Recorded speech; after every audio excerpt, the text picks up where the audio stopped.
सालभरि नै हामीहरूले आफ्नो फुलबारीमा फुलाउन सक्ने फुल जसलाई चाहिँ हामीहरूले सयपत्री भन्छौँ।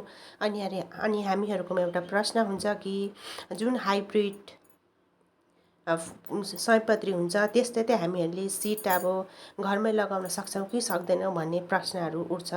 तर हामीहरूले जुन मार्केटबाट नर्सरीबाट ल्याएर हामीले हाइब्रिड सयपत्री फुल लाउँछौँ त्यसलाई पनि हामीहरूले चाहिँ घरमै फेरि यसलाई छरेर चाहिँ फेरि फुलाउन सक्छौँ। यो त्यहाँ फुलिसकेपछि जब यसरी सुक्छ त्यसलाई चाहिँ हामीहरूले एकदमै राम्रोसँगले सुकाए जब यस्तो हुन्छ त्यसलाई चाहिँ हामीहरूले छर्यौँ भने चाहिँ यसबाट उम्रिन्छ। त्यसलाई हामीले गमलामा अनि जमिनमा पनि लगाएर चाहिँ एकदमै सालभरि नै हामीले यो सयपत्रीलाई फुलाउन सक्ने फुल चाहिँ यो हो।